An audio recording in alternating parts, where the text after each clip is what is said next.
السلام علیکم ورحمۃ اللہ وبرکاتہ۔ الحمدللہ کفا وسلام علی عبادہ الذین اصطفیٰ، اما بعد۔ محترم ناظرین کرام، آسان درس قرآن کے اندر آج 17ویں پارے کا 9واں رکوع ہے، جس کے اندر 12 آیتیں ہیں۔ سورہ حج سورہ نمبر 22 میں آیت نمبر 11 سے آیت نمبر 22 تک۔ اعوذ باللہ من الشیطان الرجیم، بسم اللہ الرحمن الرحیم۔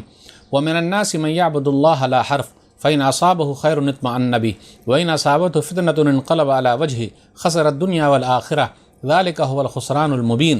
اور لوگوں میں سے وہ منافق شخص بھی ہے جو ایک کنارے پر رہ کر اللہ کی عبادت کرتا ہے، اگر اسے کوئی فائدہ ہوتا ہے تو اسلام سے مطمئن ہو جاتا ہے، اور اگر کوئی مصیبت آتی ہے تو منہ موڑ کر کفر کی طرف واپس چلا جاتا ہے۔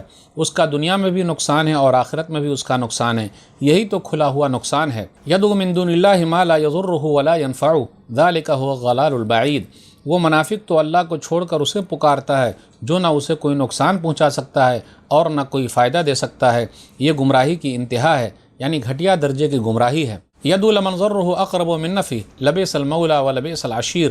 وہ منافق اس کو پکارتا ہے جس کا نقصان اس کے فائدے سے زیادہ نزدیک ہے، بہت برا ہے اس کی مدد کرنے والا اور بہت برا ہے اس کا ساتھی۔ ان اللہ يدخل الذین آمنوا وعملوا الصالحات جنات تجری من تحتها الانہار ان اللہ یفعل ما یرید۔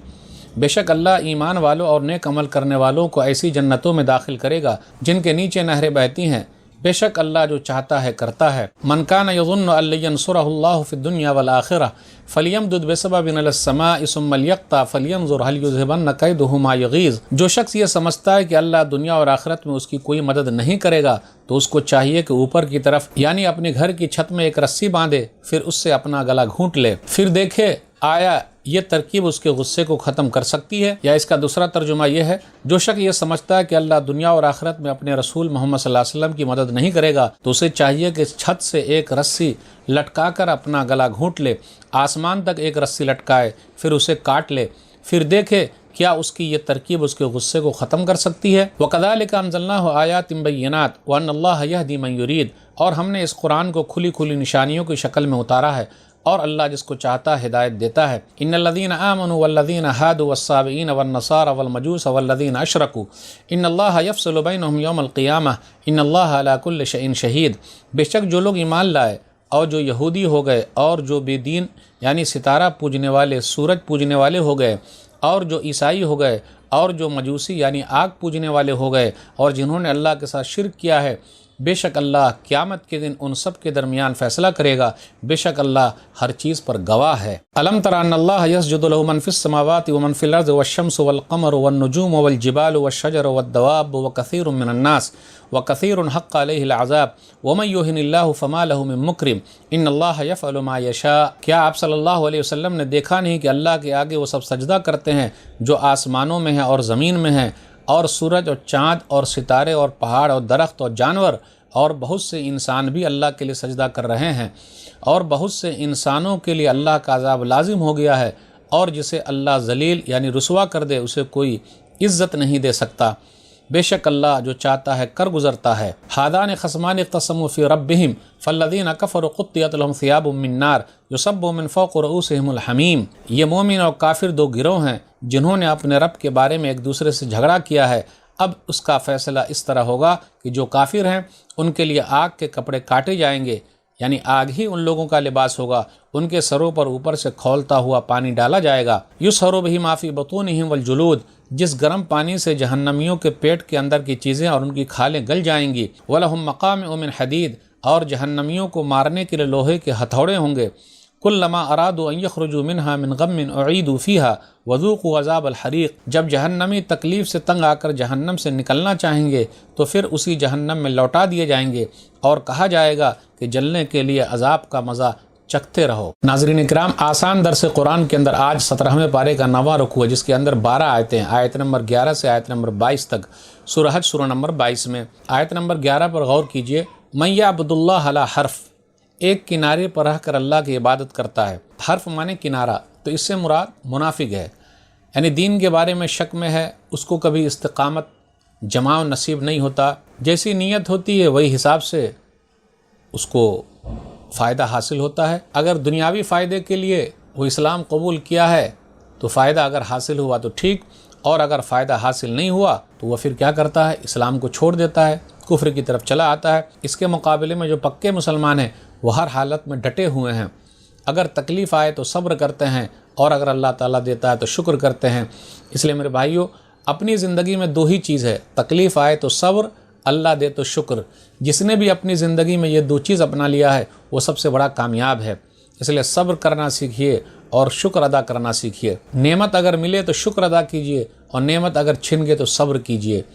یہی ایمان والے کی نشانی ہے، یہی مومن کی نشانی ہے۔ آیت نمبر 13 پر غور کیجیے، لبئس المولا و لبئس العشیر، بہت برا ہے اس کی مدد کرنے والا اور بہت برا ہے اس کا ساتھی۔ اس کا دو مطلب ہو سکتا ہے، ایک یہ کہ جس نے بھی اس راستے پر ڈالا ہے وہ کوئی انسان تھا یا شیطان تھا، وہ سب سے برا ساتھی ہے۔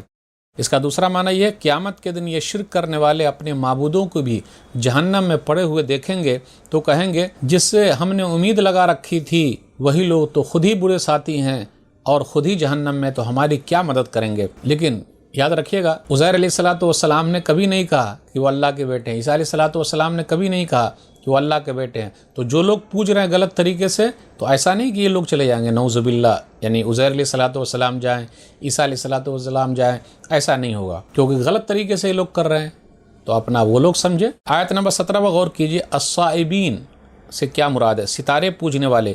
ابراہیم علیہ السلام کو آگ میں ڈال دیا تھا، تو سورج پوجنے والے بھی مراد ہیں۔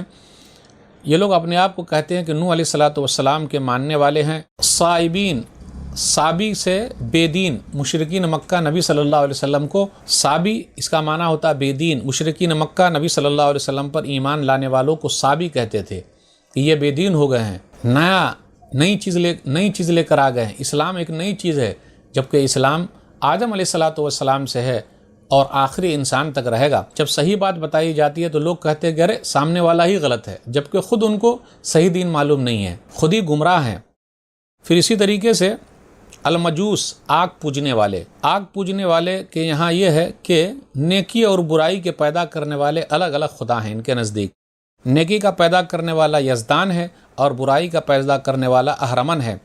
ان کے یہاں کتابوں کا نام ہے للہ نوستہ، تو یہ آگ پوجنے والے لوگ ہیں جو دنیا میں پائے جاتے ہیں۔ آیت نمبر 18 پر غور کیجیے، وَمَن يُهِنِ اللَّهُ فَمَا لَهُ مِن مُكْرِمٍ، اللہ جس کو بے عزت کر دے، دنیا کی کوئی طاقت اس کو عزت نہیں دے سکتی ہے۔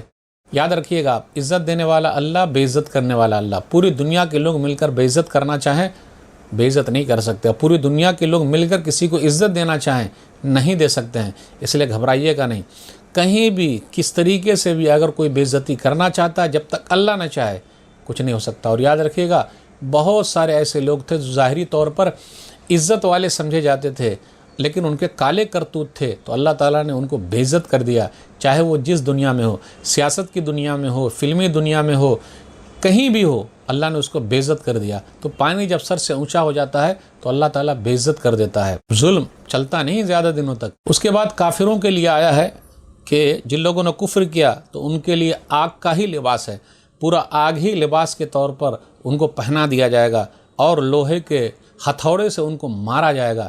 تو ان سب چیزوں کا ذکر ہے۔ گرم پانی سر کے اوپر ڈالا جائے گا، آنتری پچونی باہر آ جائے گی۔ تو یہ جہنمی لوگوں کا تذکرہ ہے۔ ہمیشہ اللہ سے دعا کرتے رہیں کہ اللہ تعالیٰ ہم لوگوں کو جہنم سے دور رکھے، آمین۔ ناظرین کرام، آج کے درس میں بس اتنا ہی۔ اللہ سے دعا ہے کہ اللہ تعالیٰ ہم لوگ قرآن کریم کو پڑھنے، پڑھانے، سمجھنے، سمجھانے، قرآن کریم پر عمل کرنے اور قرآن کریم کے پیغام کو دنیا کے کونے کونے تک پہنچانے کی توفیق دے، آمین۔ والسلام علیکم ورحمۃ اللہ وبرکاتہ۔